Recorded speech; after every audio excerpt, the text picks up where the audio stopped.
सुनने में किसी फिल्म की स्क्रिप्ट जैसा लगेगा, उतना ही फिल्मी जितना यूपी पुलिस एनकाउंटर के दौरान अपने मुंह से ठाएं ठाएं की आवाज निकालकर बदमाशों को ढेर करती दिखाई देती है। यूपी पुलिस का जिक्र इसलिए क्योंकि कहानी उन्हीं से जुड़ी है। इस बार पुलिस बनाम अपराधी नहीं बल्कि पुलिस बनाम पुलिस हो गया है। एक तरफ पुलिस अवैध वसूली का रैकेट चलाकर लाखों रुपए वसूल करती है, दूसरी तरफ पुलिस सादी वर्दी में ट्रक के अंदर बैठकर आती है और वसूली करने वालों को रंगे हाथों धर दबोचती है। मामला यूपी बिहार के बॉर्डर वाले जिले बलिया का है, लेकिन कहानी बलिया से शुरू होकर वहीं खत्म नहीं होती। इन दिनों उत्तर प्रदेश में ऐसे मामलों की झड़ी लगी हुई है। इंडिया टुडे मैगजीन में छपी हमारे साथी आशीष मिश्र की इस रिपोर्ट के जरिए देखेंगे कि कैसे यूपी में पुलिस के ही अपराधों से पर्दा हटाने में जुटी है।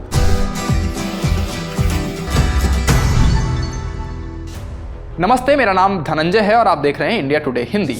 उत्तर प्रदेश का बलिया और बिहार का बक्सर, गंगा नदी के दोनों तरफ बसे इन इलाकों में आज़ादी के बाद से डकैतों के हौसले बुलंद थे। इनमें भी हॉटस्पॉट था बलिया का नरही और कोरंटाडीह इलाका। 1986 में बलिया के नरही थाने के तहत आने वाले कोरंटाडीह में एक पुलिस चौकी खुलती है। इसके बाद धीरे धीरे अपराधियों के हौसले पस्त होने लगे तो पुलिस वालों ने उनका काम खुद ही करना शुरू कर दिया। कोरंटाडीह चौकी के जवानों ने बलिया बिहार बॉर्डर से गुजरने वाले ट्रकों से अवैध वसूली करने का रैकेट बना डाला। लंबे अरसे से चले आ रहे पुलिस अपराधी गठजोड़ पर से पर्दा 24 जुलाई को उठा। इसके बाद एक्शन हुआ और चौकी प्रभारी समेत सभी 7 सिपाहियों को निलंबित करना पड़ा। सबसे पहले डीजीपी ऑफिस को इलाके में ट्रकों से पुलिस की अवैध वसूली की शिकायत मिली। डीजीपी प्रशांत कुमार ने वाराणसी के एडीजी जोन पीयूष मोरडिया और आजमगढ़ के डीआईजी रेंज वैभव कृष्ण को इस रैकेट का भंडाफोड़ करने की जिम्मेदारी सौंपी। 24 जुलाई की रात मोरडिया और वैभव कृष्ण ने सादे कपड़ों में 22 पुलिसकर्मियों की 5 टीम के साथ 1 घंटे रेकी की। यहाँ से शुरू होता है कहानी का रोमांच। रात करीब 2 बजे पुलिस टीम सादे कपड़ों में सड़क पर थी। पुलिस ने भरौली चेक पोस्ट पर एक सिपाही को बिहार से आ रहे बालू लदे ट्रक से अवैध वसूली करते रंगे हाथ पकड़ लिया। इसके बाद वसूली करने वाले 3 पुलिसकर्मी मौके से भाग गए। पकड़े गए सिपाही ने पुलिस को बताया कि भरौली से जो गाड़ियां गाजीपुर की ओर जाती हैं उनसे रास्ते में पड़ने वाली कोरंटाडीह चौकी की पुलिस अवैध वसूली करती है। इस जानकारी के बाद मोरडिया, वैभव कृष्ण और एक इंस्पेक्टर भरौली से गाजीपुर जा रहे एक ट्रक पर सवार हो गए। 5 किलोमीटर चलने के बाद कोरंटाडीह चौकी के सामने सादे कपड़ों में 2 लोग ट्रकों से वसूली करते दिखाई दिए। सादी वर्दी में मौजूद पुलिस अधिकारियों वाला ट्रक जब कोरंटाडीह चौकी के सामने पहुंचा तो उससे रुकवाकर 500 रुपए की मांग की गई। इस पर अधिकारियों ने ट्रक से कूदकर एक सिपाही को पकड़ लिया। ये पूरी छापेमारी करीब 11 घंटे चली, जिसमें 2 पुलिस वाले समेत 11 दलालों को गिरफ्तार किया गया। ये रैकेट एक ट्रक से 500 रुपए की अवैध वसूली करता था। एक रात में करीब 1000 ट्रक बक्सर के गोलंबर चौराहे से बलिया के भरौली तिराहे पर पहुंचते हैं। इस तरह एक रात में ही करीब 5 लाख रुपए की अवैध वसूली होती थी। इस पैसे को पुलिस और दलालों के बीच बांटा जाता था। पुलिस को जांच में यह भी पता चला कि दलाल गाड़ियां गिनकर उनके हिसाब से पैसा नरही के थाना अध्यक्ष को देते थे। इसके बाद एक्शन का दायरा बढ़ा और बलिया के पुलिस अधीक्षक देवरंजन वर्मा और सहायक पुलिस अधीक्षक डीपी तिवारी को भी हटा दिया गया। सीओ सदर शुभ सूचित को निलंबित कर दिया गया। 23 नामजद आरोपियों में से नरही के थाना प्रभारी पन्नेलाल समेत 20 लोग पुलिस की गिरफ्त में आ चुके हैं। बिहार की ओर से आने वाले बालू और कोयला लदे ट्रकों और यूपी की ओर से आने वाले मवेशी और शराब लदे गाड़ियों से पुलिस की अवैध वसूली का मामला कोई नया नहीं। भरौली में हनुमान मंदिर की देखरेख करने वाले राम सुमिरन राय बताते हैं, 17 मई 2023 को जब बक्सर और भरौली को जोड़ने वाला नया पुल चालू हुआ तो पुल से आने जाने वाले ट्रकों की संख्या हजारों हो गई। स्थानीय पुलिस ने ट्रकों से वसूली का जिम्मा प्राइवेट लोगों को दे दिया। ऐसे करीब 45 से 50 लोग भरौली चेकपोस्ट के आसपास नियमित देखे जाते थे। बालू निकासी के सीजन में इस पुल से रोज करीब 3000 ट्रक गुजरते थे। पुलिस अफसरों को पता चला कि दलाल एक ट्रक से 500 रुपए वसूलते थे। 100 रुपए वे खुद रखते थे जबकि 400 रुपए पुलिस को मिलते थे। इस तरह नरही थाना, कोरंटाडीह चौकी और भरौली चेकपोस्ट का त्रिकोण रोज 5 से 15 लाख रुपए की अवैध वसूली कर रहा था। लेकिन इस तरह के मामले 1 या 2 जिलों तक सीमित नहीं हैं।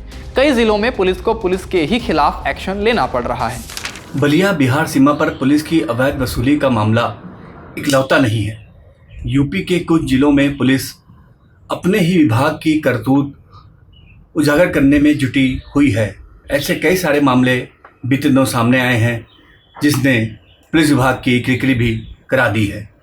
ऐसे में से एक मामला सीतापुर में 24 जुलाई को घटा, जब इनोवा गाड़ी में बड़ी मात्रा में अवैध मादक पदार्थ पकड़े जाने पर जरूरी कार्रवाई न करने पर थानाध्यक्ष कमलापुर और 2 चौकी इंचार्ज हेड मुहर्रिर समेत 22 पुलिसकर्मियों को लाइन हाजिर कर दिया गया था। ये एक बड़ी कार्रवाई थी। इससे पहले लखनऊ के बंथरा गांव में 21 जुलाई को प्रॉपर्टी डीलर ऋत्विक पांडे की दर्दनाक हत्या कर दी गई थी। इस हत्या के मामले में अपराधियों से मिलकर कथित लापरवाही बरतने के आरोप भी पुलिस पर लगे थे। कई संस्थाओं ने वहां धरना प्रदर्शन किया था।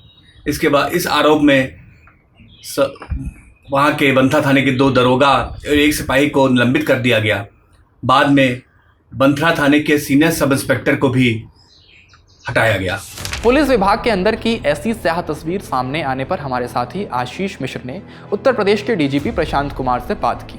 उन्होंने क्या कहा, खुद सुनिए। मंशा ये है कि हम बेहतर सर्विसेज अपनी आम जनता को दे सकें और उनकी अपेक्षाओं को खरा उतर सकें। इसके लिए हम लगातार अपने लोगों को सॉफ्ट ट्रेनिंग भी दे रहे हैं, नए नियम कानून के बारे में भी ट्रेनिंग दे रहे हैं और हमारा प्रयास यही है कि हमारे विभाग के अंदर भी जो लोग गलत लोग हैं उसको हम पनिश करें तथा जो अच्छे लोग हैं उसको पुरस्कृत करें और उनको एक बेहतर समाज में जो पुलिस का रोल है उसके लिए प्रिपेयर कर सकें। लखनऊ हाईकोर्ट के सीनियर लॉयर राम उग्रह बताते हैं, बीते कुछ सालों में पुलिस की कार्यप्रणाली में काफ़ी बदलाव आए हैं। पुलिस के सीनियर अधिकारियों ने फील्ड पर औचक निरीक्षण करना बंद कर दिया है। ये प्रथा थाने से लेकर शासन तक के अधिकारियों में बैठ गई है। इस वजह से अफसरों और पुलिसकर्मियों में गलत काम करने का डर खत्म हो गया है। इस तरह के मामले सामने आने के बाद विपक्ष ने भी इसे मुद्दा बनाने की कोशिश की। हाल ही में यूपी विधानमंडल के मानसून सत्र में विधानसभा के नेता प्रतिपक्ष माता प्रसाद पांडे ने कहा कि यूपी की पुलिस अब सरकार के नियंत्रण से बाहर चली गई है। बहरहाल ये खामियां सिस्टम की हैं और कितनी अंदर तक अपनी जड़ें जमा चुकी हैं इसका अंदाजा लगाना मुश्किल है। आपका इस पूरे मामले पर क्या मानना है, हमें कमेंट बॉक्स में जरूर बताएं। शुक्रिया।